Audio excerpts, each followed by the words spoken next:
Caraya, yo soy asistente de la educación, soy parte de Izquierda Guevarista, participo del Frente de Trabajadores Guevaristas y también soy parte activa del SUTE, que es el Sindicato Único de Trabajadores de la Educación.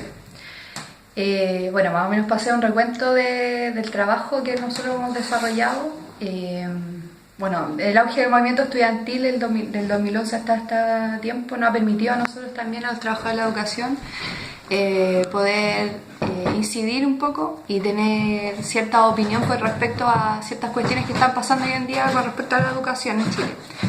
Nosotros partimos de la premisa que, bueno, la reforma educacional y el sistema educacional chileno es un sistema obviamente abierto al mercado, totalmente neoliberalizado.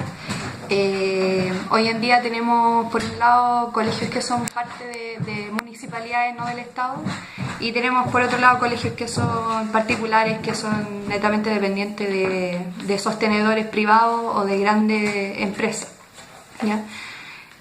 Por ejemplo, por mi parte yo trabajo en un colegio que es de la Fundación Consorcio Vida, que es una fundación que vende seguros y es una transnacional así impresionante. Entonces hay hoy en día muchos privados que también van a lucrar con la educación. Nosotros partimos de esa premisa que se lucra hoy en día con la educación de los chilenos y de nuestras familias también, de nuestros hijos. En ese sentido, además de lucrar con la educación, se precariza el trabajo de los trabajadores de la educación en sí. Nosotros entendemos que obviamente estamos en un contexto, en el contexto capitalista, que se explota a los trabajadores por igual, no hay diferencia. Y claramente, por ejemplo, los trabajadores docentes, los profesores son trabajadores explotados, sobreexplotados. Ellos trabajan el 80% de su vida para un colegio. Ellos no tienen, por ejemplo, aquí lo que se llama que hay horas lectivas y horas no lectivas. Horas lectivas supone que son las horas que se dictan clases, y las horas no lectivas son las horas que ellos corrigen pruebas, y acá no está regulado eso. Entonces, en ese sentido, todos los docentes y los trabajadores de la educación tienen que llevarse pega para la casa y desperdiciar en el fondo el tiempo de ocio de un trabajador común para efectivamente cumplir un trabajo que no es remunerado. Entonces, en ese sentido, participamos nosotros, el Frente de Trabajadores Guevaristas participa en este sindicato que quiere recoger en el fondo el espíritu del SUTE, del sindicato que se creó en los años 70. Ya el SUTE fue creado en el año 1970 con todo el contexto revolucionario que hubo aquí en Chile durante el gobierno de Allende. Se dio un gran movimiento por la educación, en el fondo porque se entendía que la educación era un principio donde reinaban las diferencias de clase. Y lo que se hizo en ese tiempo fue que se hizo un gran congreso nacional donde participaban asistentes de la educación, profesores, donde también participaban personas del territorio donde se estaban insertos los colegios. Y de ese gran congreso nacional nació la ENU, que es la Escuela Nacional Unificada, durante el año 70. ¿Qué es lo que era la ENU?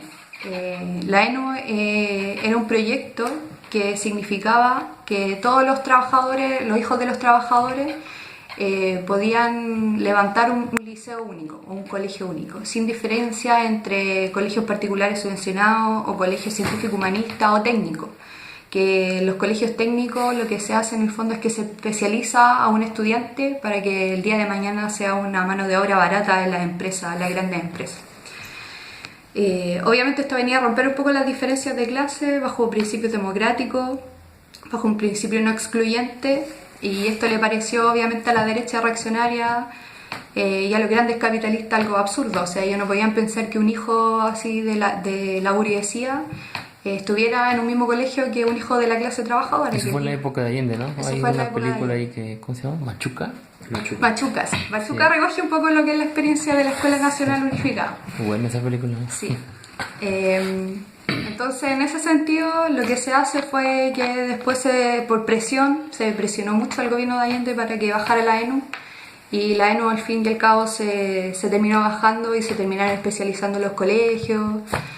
Y bueno, con la dictadura además también lo que vino a hacer vino a romper todo este esquema de un sistema educacional estatal para localizar la educación en municipios. ¿Ya? O sea, por ende hoy día no tenemos ningún sistema educacional estatal, no existen los colegios estatales, solamente existen los colegios colegios municipales, donde el Estado asigna ciertos recursos a colegios municipales, a los municipios para que administren estos colegios municipales. Y a través de distintas leyes, como la que se llama hoy en día la ley de subvención escolar preferencial, que es en el fondo el Estado asigna ciertos recursos por niño vulnerable, como se le dice acá, que son niños pobres. Pero al fin y al cabo lo que terminan haciendo los municipios es que se terminan llenando los bolsillos de plata y salen grandes deudas con respecto después a dónde se van estos fondos, dónde van los fondos de la educación. Por ende hay mucha plata que se pierde, hay mucha plata que no llega a los trabajadores de la educación, no se mejoran las condiciones de la educación hoy en día. El SUTE en el fondo viene a recoger esta experiencia, viene a recoger la experiencia de la ENU, viene a recoger en fondo los principios de la ENU, los principios que debe contener hoy en día una educación en el fondo que nosotros llamamos socialista también, que es una educación que no tiene diferencias de clase, es una educación que hoy en día tiene que ser democrática, participativa, tiene que insertarse dentro de los territorios y tiene que en el fondo desarrollar dentro de los territorios un control territorial con todos los trabajadores que están en el mismo territorio, con los trabajadores que trabajan, por ejemplo, en empresas del mismo territorio, que es lo que nosotros en el fondo queremos lograr algún día.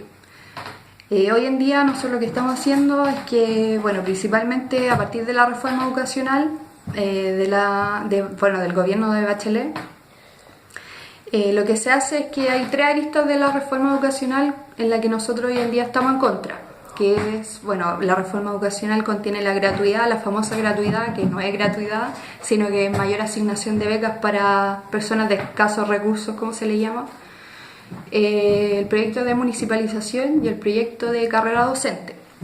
Ya, el proyecto de carrera docente ya fue aprobado en el Senado y es un proyecto que viene en el fondo a establecer ciertos niveles de los trabajadores de la educación. O sea, por ejemplo, si llega un recién egresado de pedagogía y va a un colegio a trabajar, lo que hace esta carrera docente es que se le asigna a él un nivel, el nivel básico, el más básico. Y a partir de ese nivel se asignan ciertos sueldos. El nivel más básico obviamente no alcanza el sueldo mínimo del nivel básico no alcanza ni siquiera para una familia de 4. Ya son 400.000 pesos, que vendría siendo una precarización absoluta del trabajador recién egresado. Y a partir de eso se van estableciendo ciertos niveles a partir de la experiencia del trabajador. Y el último nivel, donde supuestamente se ganaría un mayor sueldo, es un nivel que podría alcanzar a alguien que recién cumple 55 años y en 5 años, en 10 años más va a jubilar. Entonces, y tampoco un sueldo así estrafalario. Entonces lo que nosotros proponemos es que no haya una diferencia en los trabajadores de la educación. Por igual trabajo, igual salario.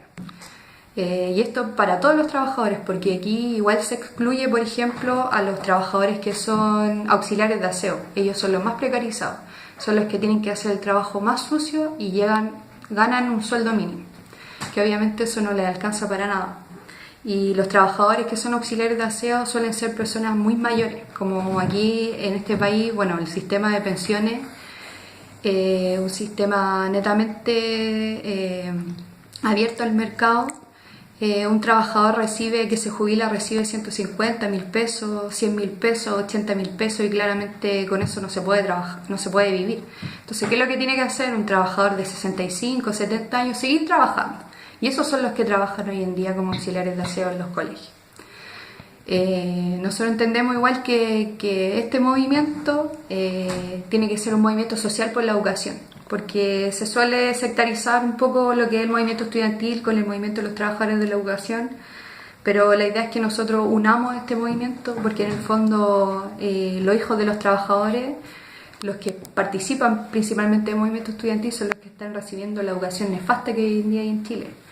La educación en base a competencia, una educación súper competitiva, porque se basa en este modelo por competencia, una educación excluyente por las diferencias de clase, una educación donde lo único que se genera es mano de obra barata para los hijos de los trabajadores. Entonces, ¿qué es lo que nosotros proponemos? Es que efectivamente todas las escuelas vuelvan al Estado, vuelvan a ser parte del Ministerio de Educación. Estas escuelas tienen que ser financiadas por el Ministerio de Educación y tienen que ser administradas por un organismo estatal. Y a partir de ese organismo estatal, lo que queremos hacer, bueno, obviamente en los territorios, es que existan órganos de cogobierno, donde participen padres y apoderados, trabajadores de la educación y estudiantes secundarios y universitarios en caso de que haya una universidad.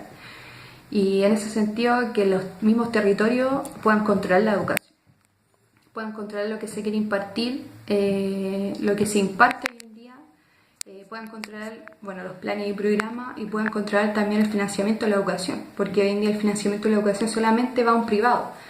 O sea, nosotros no podemos explicarnos que, por ejemplo, hayan grandes universidades de grupos norteamericanos, grupos canadienses, que ellos reciban toda la subvención del Estado hoy en día por cada alumno matriculado, que ellos se llenen los bolsillos de plata, mientras acá se genera miseria. Porque claro que en Chile hoy en día los estudiantes pueden tener un acceso a la educación superior, pero eso en base solamente a la deuda, en base a un crédito con aval del Estado que se le vende a los bancos.